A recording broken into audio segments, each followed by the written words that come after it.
Coming up on AC Media. Natandika okukola sausage n'okufuna ekiro kya sausage. Kati mukyala wange mukyala musabi mulokole n'atulikanga n'akaaba nanga mukama bba wange lwaki abona kubanga buli kaseera yandabanga ndi mu bitabo. Sausage yetazirabanga kutazitegeera. Naga naye zino sausage zibonyabonya mukyala wange lwaki anoonya omulimu n'akola. Ngalabira ddala nti mutuufu kwegamba mu njogera ennyango y'ennaku zino ngalabira ddala yatomera. Yes. Musajja talina future ku sausage paka we yatandika okigrasping Katonda n'akimuteekamu nti yawe wali omukisa gwammwe. Ubuliriza muno olumu muyambe koyinza okuba totegeera ddala kyakola. Ne muwa omukisa. Ate I came to believe teri kintu kitaliimu ssente. Teri kintu kitaliimu ssente. Nze nabeerako n'obusimu buno obw'okukkubo eddanga weebuli. Naye ogenda Coming up on AC Media, we inspire.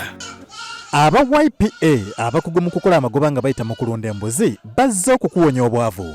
Anti balina obumanyirivu bwa myaka 12 beddo. Teweetaaga kuba na ttaka abakozi oba ebiseera gwe lundisa aba YPA ofune nusu ku nusu. Tebiri mu folofoto w'abazibye zaafudde oba zaabuze ofuna sente yo nga teriiko agamba oba okufuna embuzi zennyini. Okumanya ebisingawo tusange ku kizimbe kya YPA building ku Lubaga Road okuliraana enkulungo ya Kabaka oba Nansana ku siteegi y'e Naluvule. Osobola okutukubira ku ssimu noti 7 noti 3 noti asatu munya oba noti 753 24 noti 6 5 noti oba kubira general manager waffe yennyini ku noti 772 23 45 86. Mu mbeera eyo yennyini bintu ki byozudde mu kutambula kuno byogamba nti ne kino abantu bakyekwasa nnyo naye nga si kituufu?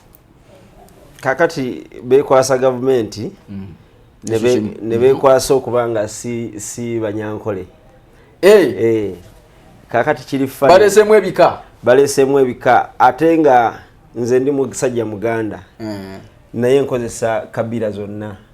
Nina abanyankole ku faamu zange ne ku factory nina buli tribe. Era kagamba ogenda n'okitunuulira weero kiyinza okuba kirina bekikolera naye n'abanyankole abakaaba gye bali just like n'Abaganda abakaaba gye bali. Ate n'Abaganda abali obulungi ennyo n'abanyankole nga babakwatibwe obujja nabo gye bali. So nze ndowooza ensooka y'amawanga eyo bagiviireko ddala kubanga Katonda yakola ensi nga tulina kukola na mikono gyaffe ne tufuna. Kati ekikulu kya kukola tolowooza nti tribe eyo eri kuyisaawo. Gwe kkiriza nti olina omukisa gwo Katonda yakuwa amagezi gakozese. Teeka ensigo mu ttaka olaba bateekola oba oli Muganda oba oli Munyankole egenda kukola kyekimu. Tulinayo sente Nyankole tulinayo sente Nganda. Exactly. Gwe sente yonna wejjira eba sente. Omukisa Katonda yaguteekawo tutunulire opportunities nga bwe ziri tuteeke. Bible egamba ataakole n'okulya taakole ki? N'okulya taalye. Kati oyo afuna omukisa kubanga Muganda oba kuba Munyankole oyo aba ali wabweru wa mukisa gwa Katonda.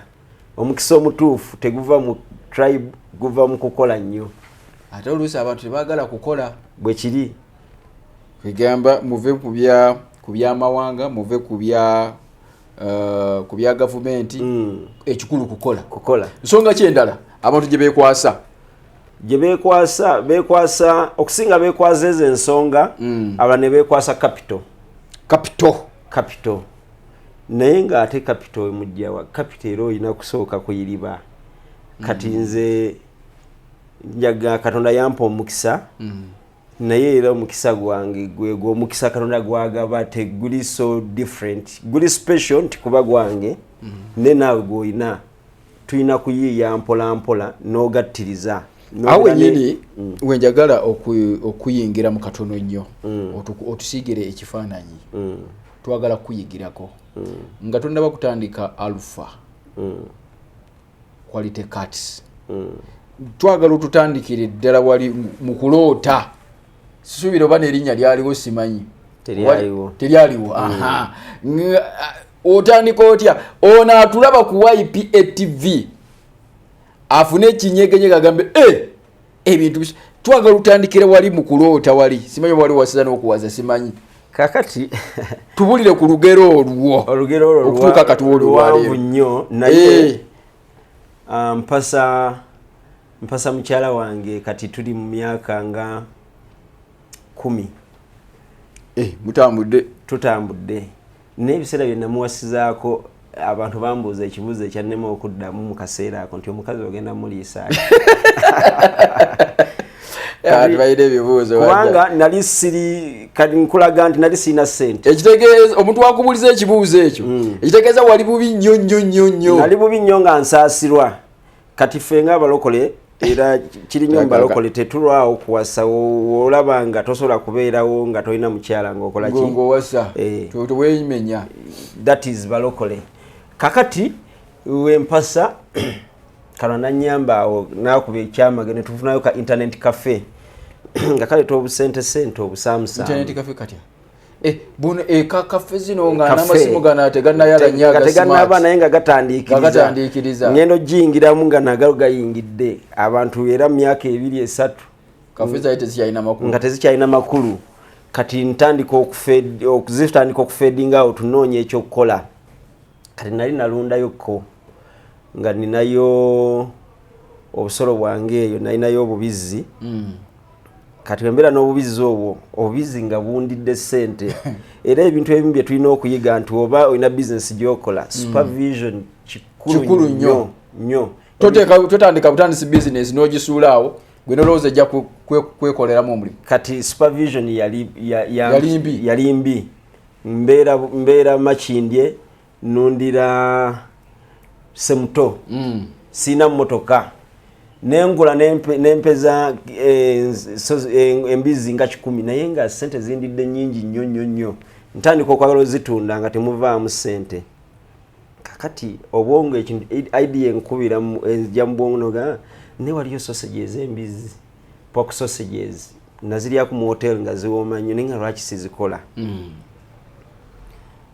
ntandika obiyingiramu olowooza nga bisoboka naye nga idea amaze okukola ki okugifuna kakati to cut the long story short ngendanga ku musajja ngamba muganjala kola sausage kati yangamba nedda teweetaaga kutta mbizizo teweetaaga kukola pork sausages tezina market nnyo wano mu Uganda abantu basinga kwagala beef sausages olomaze okutumya obuuma kakati mbutumiza Bungereza amango go olina yali obubi wayine connection ye Bungereza kakati nkoze internet cafe yo nfunye emikwano naina sister wange bwe nsevinze obusente ntumye obuuma of course nali mayi bujja kukola naye tebwakola nagula bwawaka naye omukulu ono yanyamba era kyetulina okuyiga ekirala mukama wange mukulu Charles nti ensi tosobola kubeeramu in isolation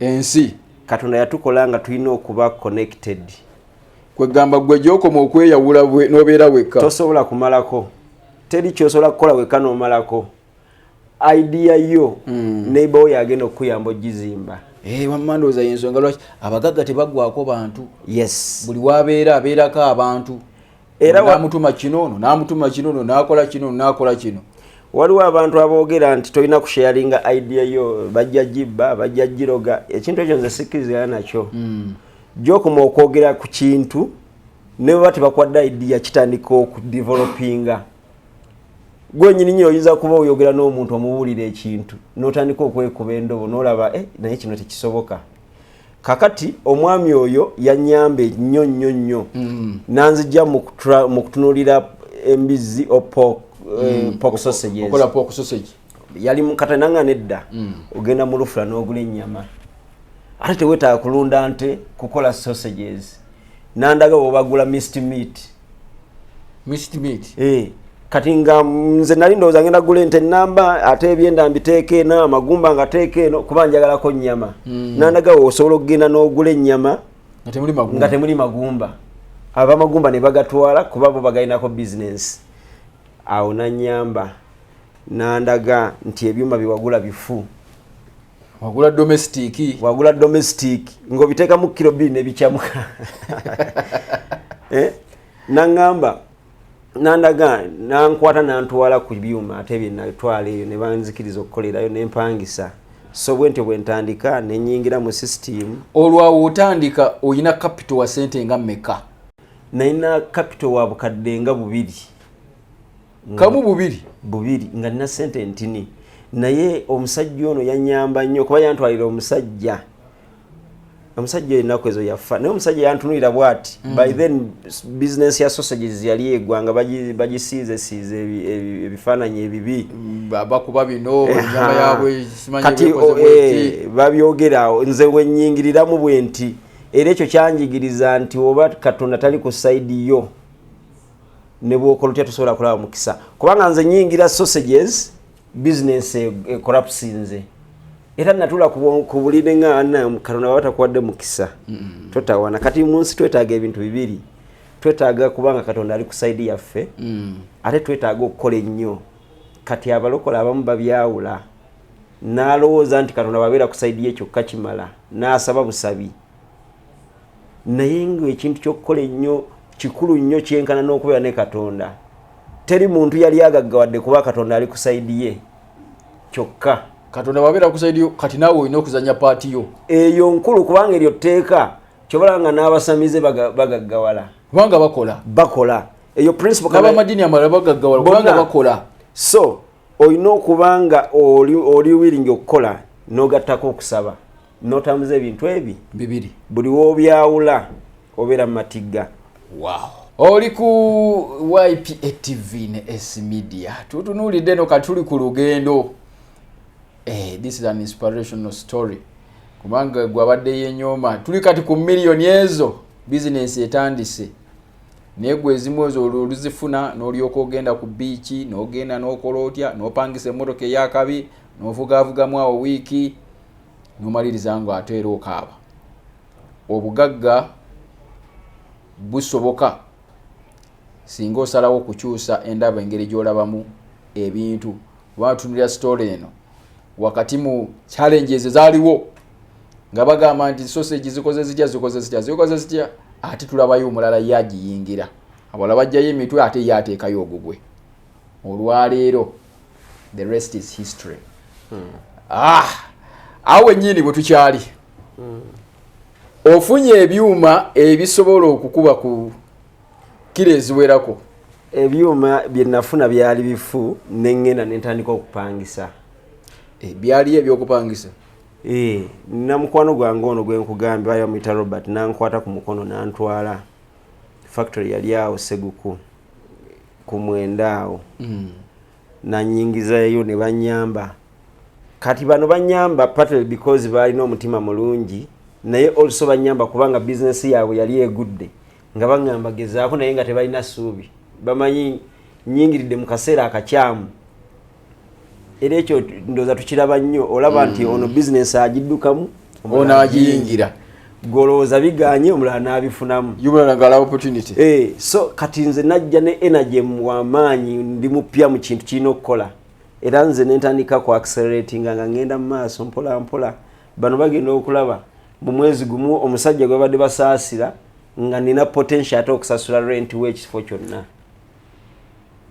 Wow. So nenvaawo ate nensanga challenges endala nti ate ne wabaawo conflict eyajjawo ne batugoba mu byuma byoli opangisa binali mpangisa. Jjukira nze ndi mu myezi 2 mu business ate nina amaanyi mapya nenfuna ate mukwano gwange omulala bali bamuyita Mubende akola mu Yuri musajja oyo mwagala nnyo yanyamba nnyo. Omuyita Mubende? Mubende lyerinnya lye? Yerinnya lye. Beddiraki? Musajja Muganda. Sinuliragako. Mubende. Omwami onankwata kunanga nedda wali ebyuma ebusiya. Olaba connection kyekola? Nanzije Kampala ntwala ebusiya okukola sausage. Ozikolera ebusiya? Ye challenge je nakasinga okusanga mu sausage nga nina okutikka ennyama ngeri frozen nga nkwata ennyama nenjigula mu meat packers nenjiteeka mu sausage mu fridge nekwatanga ejinja nenkera kumanya nenjitika ku taxi negende ebusiya nga yewali taxi kati kuba sayina motoka ne babi receiving nga biri frozen ne bakola mu sausage ne bazi freezinga ne baziteeka ku taxi ne ziyingira Kampala era unakolerawo losi nyingi nnyo nganda sente eziba ziggwera mu transport era ate ng'onookola ki kasita obeera ne passion kubanga ekintu okitunuulira gye kiraga kubanga awo nayitawo buyisi namalayo emyezi 6 nendekayo omwana n'akola byakola yakola nnyo naye yeekoleranga ebibye kuba tinali sina supervision naye aba ali awo nga mugamba nguze ebyuma naye yali shocked mugamba njagala ove ebusiro gyokolere wano kati of course eri yalina freedom nnene naye nga nange nali nfiirwa ne tutandika okukolera wano mu kibuga Katonda yampa omukisa era nze kyovulanga nga Katonda mwagala nnyo nagwa ku byuma nga byebyo byennyini wali weetaaga tebijja muka tebikola nga n'omusajja abiina byamutuula muda naye yandabanga mukisa era anyogerako bulungi ffenna ne tufuna omukisa wafuna omukisa gw'ebyuma bye wali weetaagira ddala naye yabireeta nga tebiriiko mu maketi ne tukwatagana so nengula ebyuma ebyo nenfuna ekifo nenkipangisa nakipangisa ku Bombo Road bayitawo Maganjo opposite abakola obunga bwa Maganja awo opposite awo netubiteekawo nanfunawo nawo challenges ndala jukira mpangisa nterezeza ekifo abasajja nga balina kind shop park awo nga tebasasula masanyalazi nakolawo mwezi gumu ne bagatwala ebyuma bya 3 phase challenges zetufuna tezikakasa nti Katonda asobola okubeera nawe naye otawanika yes ekyo kituyigiriza obutawanika bwe kiri kakati nenvaawo nenyingira Nateete awe wasamo naawo nafune nagatta room 2 awo nezipangisa kuba noonya amasanyaze ga 3 phase ebyuma n'obijjayo Maganjo nembiteeka munda awo awo namalawo ndoza emyezi ng'ena nenfuna ekifo nempangisa ekifo ebulenga nga kati ekyo nga kirinako control nensika amasanyaze gange 3 phase nentuula awo wewala nnyo okubeera nga mutulaba ndowooza obujulizi obuwulira twagala obeereyo nga weenyooma kati abamu muyina n'obusobozi obusingako ku wamukulu Paddy kitegeera naye ng'obadde tomanyi oba oliawo nti n'ebintu bisoboka ulire sausage bulijjo zirya bulijjo manyi baba zijjawa bunyumirwa kuzirya mu buli format yonna naye ng'ate zikola waffe wano naawe singa ekirooto kyekyo olemerako kubanga nze sobola kubeera nga eno banzirayo ngenze Busia ate wuuyo Maganja ate wuuyo wa ng'era nze ekyali ku ekyo naye agambye kasita obeera ne passion kati kino kibuzo nkizza gy'oli passion ki gy'olina abamu mulimu passion z'abalala olowooza olina passion naye nga passion gy'oliko oli kuyambulala kyannako omuntu asobola okubeera nga alowooza alina passion naye nga ali ku passion ya muntu mulala bwe kiri kisoboka olina alowooza nti tuli bamaanyi naye nga ali ku kirooto kyamula kya pushing kakati awo oyogedde ensonga eyo nfuna ekirooto kya sausages nina internet cafe nina bakwano bange 3 kati omu ali mu movie industry nga mbuulira ebya movie naye nga ndaba sibitegeera nga movie tozijja nga nina mukulu wange mukwano gwange nnyo bamuyita Sebadduka ng'ali mu masigiri gano agali environment friendly ye Sefa akola mu Sefa Uganda nga mbuulira eby'amasigiri naye nga sibitegeera naye nga nawe mubuulira ebya sausage takola ki tabitegeera kati nga noono mukwano gwawe bamuyita Ali mubuulira ebya sausage takola ki tabifuna because buli muntu alina vision ye ne passion ye era omuntu wosharinga naye n'olaba nga takufuna tobeera offended ate naawe omuntu oba tomufuna tolowooza nti byakola tebikola oba tebirina magezi tebirina makulu olunaku lwaliro olaba mukulu Sebadduka Jim Sebadduka mu Sefa Uganda musajja w'amaanyi nnyo nnyo ali ku all over akola amasigiri akola incinerators akola ebintu by'amaanyi nange bwatuukako ewange n'alaba byenkola naye yeewuunya naye ffenna ne ali mu film industry ffenna wetwogera nga na buli omu agamba nali nzala w'ebintu byo nali sikutegeera naye nga buli omu asiiba ku kompyuta wali nga tusiiba mu internet cafe buli omu akola research kati ono director wa movie w'amaanyi Busura Ali ono Jim Sebadduka naye w'amaanyi mu masigiri era yatuzimbira ebyoto eyo ku factory nange sausage otuuka wogamba mukama yeebazibwe. So passion kintu kikulu nnyo. Passion kintu kikulu nnyo. Oyogedde ensonga kwegamba olaba omuntu bw'obanga kyakola tokitegeera. Gwe kola kyotegeera. Kola kyotegeera. Okujjako ng'ayagala omuyambe naye wabanga ali mu leeni ye tomublockinga kubanga kyalaba. Ate bulimu abantu abamu ng'omusanga n'agamba nti kati gwe biki ebyo byokola singa oneegattako ebyo byokola tebiri mu magezi oli n'azalawo ebintu bya munne. Bwe kiri ate kati nkubuulira kino mukyala wange twali tunyumyanga nzijukiza. Natandika okukola sausage n'okufuna ekiro kya sausage. Kati mukyala wange mukyala musabi mulokole n'atulikanga n'akaaba nanga mukama bba wange lwaki abonaabona kubanga buli kaseera yandabanga ndi mu bitabo. Sausage ye tazirabanga ko tazitegeera. Naye naye zino sausage zibonyaabonya mukyala wange lwaki tanoonya omulimu n'akola. Ng'alabira ddala nti mutuufu kwegamba mu njogera ennyangu y'ennaku zino ng'alabira ddala yatomera. Yes. Musajja talina future ku sausage paka we yatandika okigrasping Katonda n'akimuteekamu nti yawe wali omukisa gwammwe. Nga we wali omukisa gwammwe so ubuliriza muno olumu muyambe koyinza okuba totegeera ddala kyakola. Ne muwa omukisa. Ate I came to believe teri kintu kitaliimu ssente.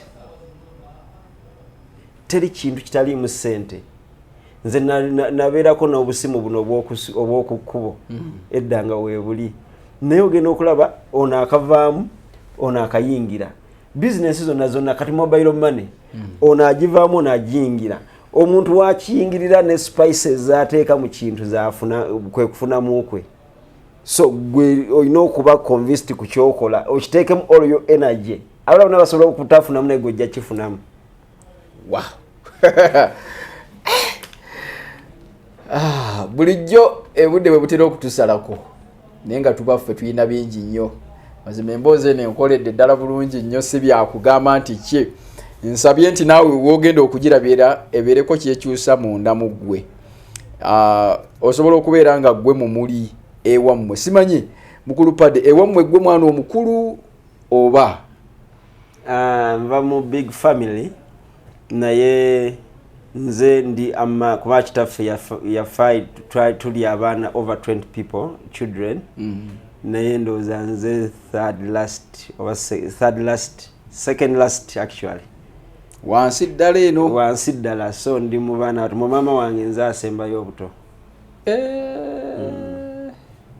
Ekitegeeza omuntu ayinza gamba nti nze ate munnange ebintu bigize mikisa gyonna bakulu bange bagitwala mu business eno family yakuyambako oba it was your initiative? Family teyanyambako n'akatini nabo buli muntu yalina ebizibu bye kubanga abantu abamu bagamba nti ze taata teyanyamba taata teyankolerera teyampa ku byabusika byosobola olaba mbonabona gweno kati taata waffe teyaleka bintu biri awo era nze much as teyatuwa bintu naye seekubagizangako nti taata teyatulekera oba ki era senga nali abantu abatambulira mu byokuloga n'okulowooleza nti buli kintu ekibi ekibeerawo kibeerako eddogo nandigambyeko nti at one point bandoga naye nze namanya nti eno ensi yakulwana leero bigaana wano ne bikwana nakola business sikwadde bujulizi nakola business eziwera n'40 naye nga zonna ziganye awo mu kusoma kwange n'okwata endala n'osuubula kino ekigaana naye ng'obulamu bwe butyo bwakutoba tosobola kugamba nti bandoze tosobola kugamba nti sina mukisa omukisa tunoonya munoonyi you work out things paka wogwa omukisa gwange guli wano newoosaba olumu tekijja direct nti gogenda kukola sausage kubanze nkulabye olugendo lwange olw'okukola sausage terwali obvious namala kulunda wamala kulaba mbizi zino nga zokufukidde obubizi nogana nebuno bwebusalaasala nendowooza nti nja busala era omusajja yajja nangamba obugenda ozitunde naziteeka mu firiji nezimalamu kumpi omwezi mulamba nanfunira akale nanga zino zonna zitunde tewetaaga mbizi tugende mu lufula tugule ennyama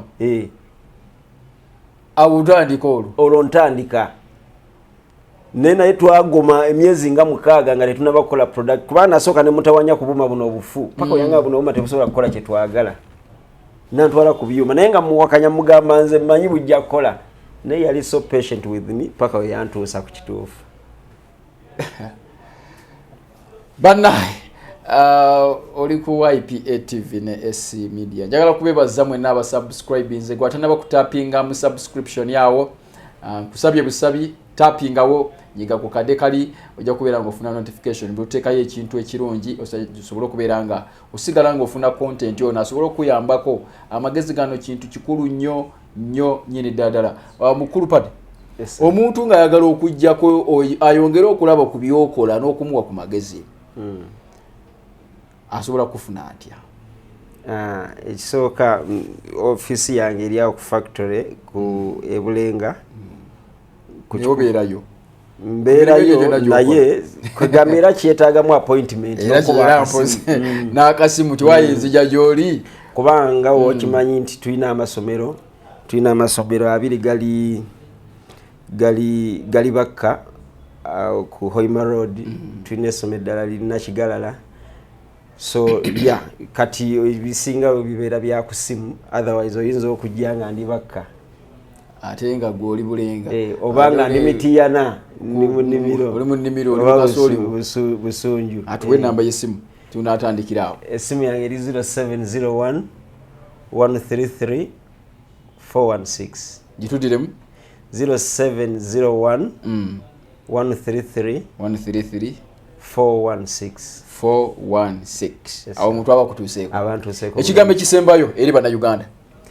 Ekigambo ekisembayo eri bannayuganda njala bategeeza ddala abavubuka bannange omukisa weeguli teweenyooma oba kitaawo yakuleka atya oba ekonomi eri etya sente weeziri wano mu Uganda era abaziina obalaba ate tobasangako nammundu nga bali mu kubba tuve mu kwekubagiza nti bali babbi bali baki oba babbi oba si babbi osobola okukola n'ogaggawala ng'otandise n'akatini ako k'oyina kasita teweenyooma ate n'obeera ne passion ku ekyo ky'okkiririzaamu. Kasuubira ne passion ku ekyo okkiririzaamu. Awo ewaawo njagala kwebaza gwentambudde naawe njagala kutegeeza nti Youth Platform Africa bano balunzi bambuzi kayingo era bakugamba nti jangu bakulundire embuzi nga totaddemu buddebo totaddemu ttaka totaddemu kweralikira kintu kyonna bamu byokwekwasa fe tugamba ekigambo kimu nti obugagga busoboka. Osobola okubakyaleko ku offices zaabwe n'ennamba z'amasimu ze zolaba wansi awo eziyitawo bakubireko weebuuze ku nsonga yonna n'oba toyagala byakulunda mbuzi fe kye tugamba abantu bulijjo mu byonna byokola invest. Teriyo mugagga atakola investment. Okusavinga kirungi ne after saving invest. Teriyo mugagga yenna gwe nali mpulidde nti ya savinga bu savings sente naweza billion ku account. Taliyo. Naye bw'omala okusavingayo for a purpose zijjeeyo kola. Invest. Never to invest in a YPA but find an avenue okole investment. Nefe tukwaniriza nga Youth Platform Africa you can invest in the GOTS project otandika okulunda osakiwalinge obiseera bye by'omaaso tuke ekiseera nga naawe olina omutiko osobola okugamba nti wano osobola okufuna ekisiikirize. Musajja yagamba nti ekisiikirize bw'oba okyagala omuti ogusimba kati kiki kyosimbye kisalawo kinene nnyo era nga bwetera okugamba bulijjo totandika kulowooza ku nnyumba wakwebaka nga tondafunayo bizinensi esobola kuwa sente nga weebasa. Nze munasingo Sebija Charles atakumira mpeera abankumire tujja kubanga tuddingana nate obadde ku YPA TV ne